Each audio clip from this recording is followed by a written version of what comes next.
Hello friends, তো সবাই নিশ্চয়ই খুব ভালো আছো। তো দেখো আজকে মাছ বাজারে গেছিলাম, কারণ আজকে একটু ইলিশ মাছ খেতে ভালোবাসি, তাই একটু ইলিশ মাছ কিনতে গেছিলাম 58 গেটে। কারণ তোমার আগের ভিডিওটাও তো দেখিয়েছি 58 গেটে মাছ কিনতে গেছিলাম, কিন্তু মাছগুলো দেখানো হয়নি।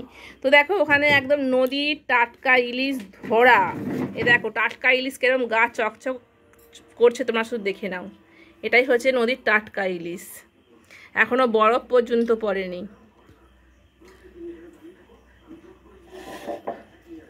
এই দেখো নদীর টাটকা ইলিশ।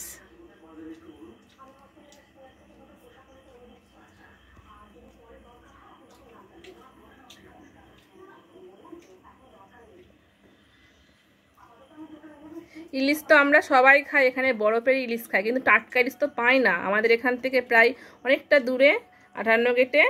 এখন যেহেতু জোয়ার, এখন যেহেতু কটাল, সেজন্য টাটকা সব মাছ ওঠে আর বিক্রি হয়, বরফ ফরফ ছাড়া একদম টাটকা। একদম গায়ের রঙটা দেখো পুরো রূপোর মতন ঝুঁকছে। আর এই দেখো ভোলা, এই ভোলা মাছও একদম জ্যান্ত ভোলা, কোনো বরফ দেওয়া নয়, কিছু না। গায়ের কালার দেখলেই তোমরা বুঝতে পারবে কোনটা জ্যান্ত আর কোনটা বরফের মাছ। এই দেখো জ্যান্ত।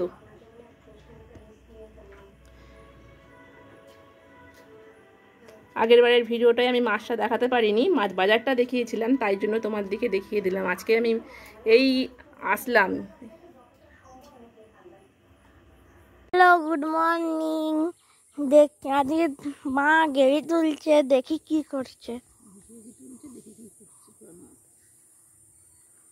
মা কি করছো?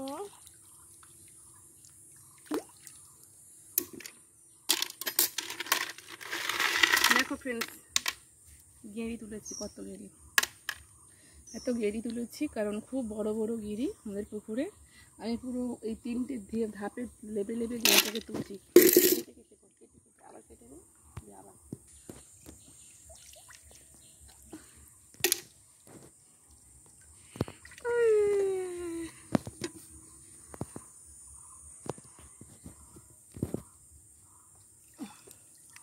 গোটা ভিজে গেছি।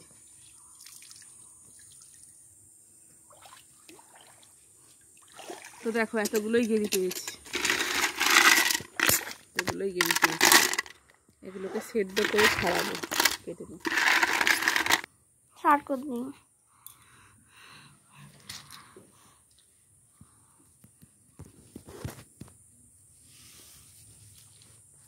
দেখো তো এই গেঁড়িগুলোকে তুলেছি, তুলে যে সেদ্ধ করে নিয়েছি জল দিয়ে, সেদ্ধ করে নিয়ে এই দেখো ছাড়াচ্ছি। এই গেঁড়িটাকে একদম, এই দেখো এই গেঁড়িটা আমাদের খুব পছন্দের জিনিস, আমরা গেঁড়ি খুব পছন্দ করি। আমাদের পুকুরে থেকেই আমরা এই গেঁড়ি পাই, আর খুব বড় বড় গেঁড়ি দেখো, একটা শামুকের মতন গেঁড়িগুলো। এই গেঁড়িটাকে আমরা আজকে পালং শাক আছে না, পালং শাক দিয়ে এই গেঁড়িটাকে আজকে আমরা সবজি বানাবো। গেড়ি বেকার, ওর কাছে বেকার লাগে, কিন্তু আমার কাছে ভালো লাগে। বাজে, ঠিক কেউ খায় নাকি? তো ঠিক আছে ফ্রেন্ডস, সবাই খুব ভালো থেকো, কারণ এখন রান্নার টাইম। রান্না করেছি, কি কি রান্না করেছি সেটাও দেখাবো আমি। করা হয়ে যাক, কমপ্লিট হয়ে গেলে তারপরে আসছি। বাই, সবাই খুব ভালো থেকো। একদম